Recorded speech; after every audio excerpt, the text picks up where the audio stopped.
Two best friends named Max and Lily. They were inseparable and always on the lookout for exciting adventures.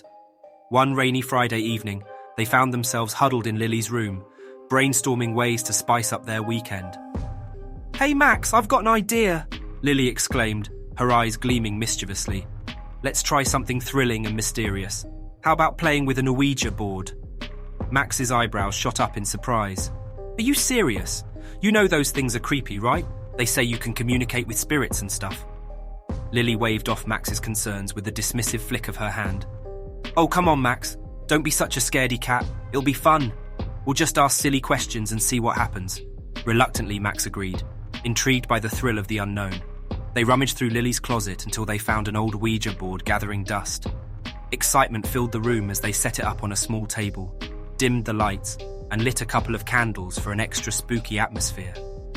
They placed their fingers on the planchette, their hearts pounding with a mixture of anticipation and nervousness. "Is there anyone here?"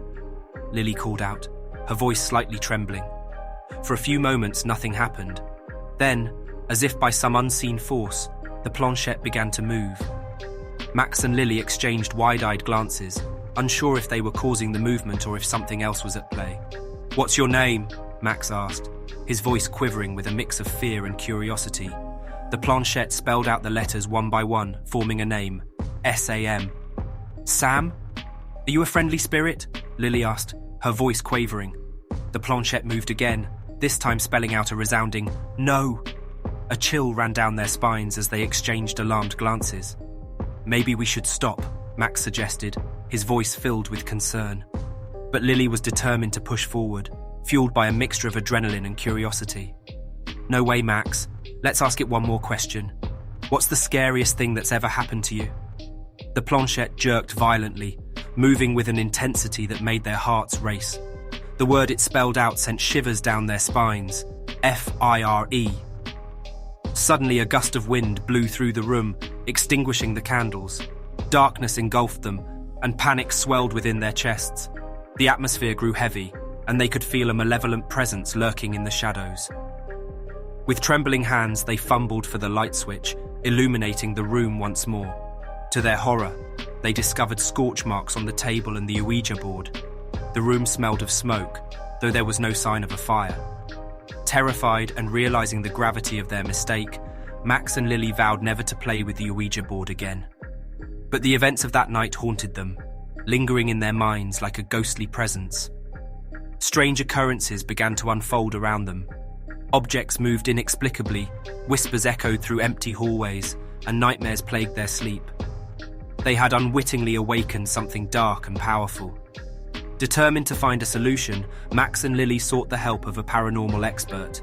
Together, they delved into research, searching for ways to banish the malevolent spirit they had unknowingly unleashed. With the expert's guidance, they performed rituals and cleansing ceremonies. They confronted the spirit, demanding it to leave them in peace. The process was harrowing, but they refused to give up. Eventually, after weeks of battling the supernatural, Max and Lily succeeded in banishing the vengeful spirit from their lives. The house returned to its former calm, and they could finally breathe a sigh of relief. The experience left them forever changed, though. They learned the hard way that certain games should never be taken lightly. The Ouija board had opened a door to a world they were ill-prepared to face. Max and Lily made a pact to warn others about the dangers of toying with the supernatural.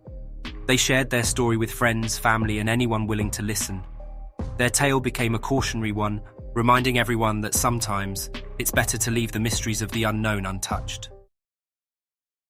Group of friends, Alex, Mia, Ethan, and Chloe, set out on an adventure to explore the abandoned haunted mansion on the outskirts of town.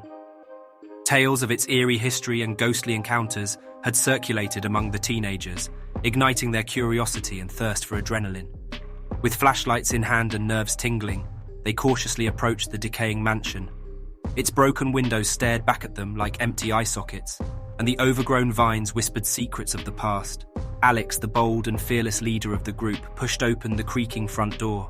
The air inside was heavy with dust and a chilling silence. Mia, the skeptic of the group, teased her friends. "Come on, guys, it's just an old building. There's nothing to be afraid of." As they tiptoed through the dimly lit hallways, their excitement mingled with a sense of unease. The mansion seemed to hold its breath, as if waiting for their trespass to awaken something ancient and malevolent. A sudden gust of wind extinguished their flashlights, plunging them into darkness. Panic surged through their veins, but before they could react, the room flickered with an ethereal glow. A spectral figure appeared before them, its hollow eyes staring into their souls. Chloe let out a blood-curdling scream as the ghostly figure lunged at them, passing through their bodies as if they were mere apparitions. The encounter left them trembling with fear, but they couldn't deny the thrill of the supernatural. With their hearts pounding, they decided to investigate further, their curiosity getting the best of them. As they ventured deeper into the mansion, the air grew colder, and whispers of forgotten secrets echoed through the walls. In a room adorned with ancient artifacts, Ethan's hand brushed against an ornate box. Its lid swung open, revealing a worn-out Ouija board.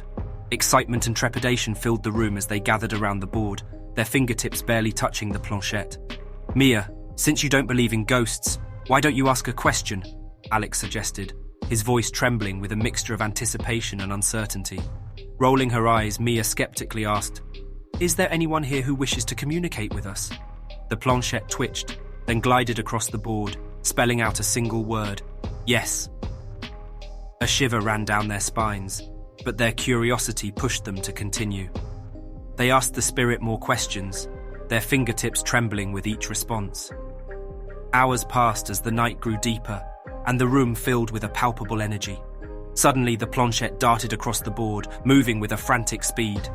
The friends exchanged alarmed glances, their hearts racing. "Stop! Stop!" Alex cried, his voice filled with panic.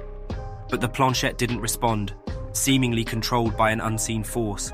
A guttural moan reverberated through the room, and a gust of wind swept through, knocking over candles and extinguishing their flickering flames. The darkness closed in around them, suffocating their senses. In the chaos, Chloe let out a cry of pain. As the lights flickered back on, they saw deep scratches across her arm, fresh blood trickling down her skin.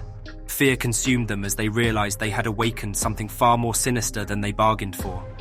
Frantic and desperate to escape, they stumbled towards the exit, racing through the mansion's twisting corridors. The house seemed to shift and change, disorienting them at every turn. Whispers echoed through the halls, their words too distorted to comprehend. Finally, they burst through the front door, gasping for breath. The haunted mansion loomed behind them, its presence still lingering in the air. They clung to each other, their bodies trembling with a mix of terror and relief. The scars on Chloe's arm served as a chilling reminder of the price they had paid for their curiosity. They made a pact that night to never speak of their encounter again, to lock away the memories deep within their hearts. From that day forward, the abandoned haunted mansion stood as a warning, a symbol of the unseen dangers that lurked in the shadows. And although they had escaped with their lives, the scratches on Chloe's arm were a haunting reminder that some encounters with the paranormal come with a price.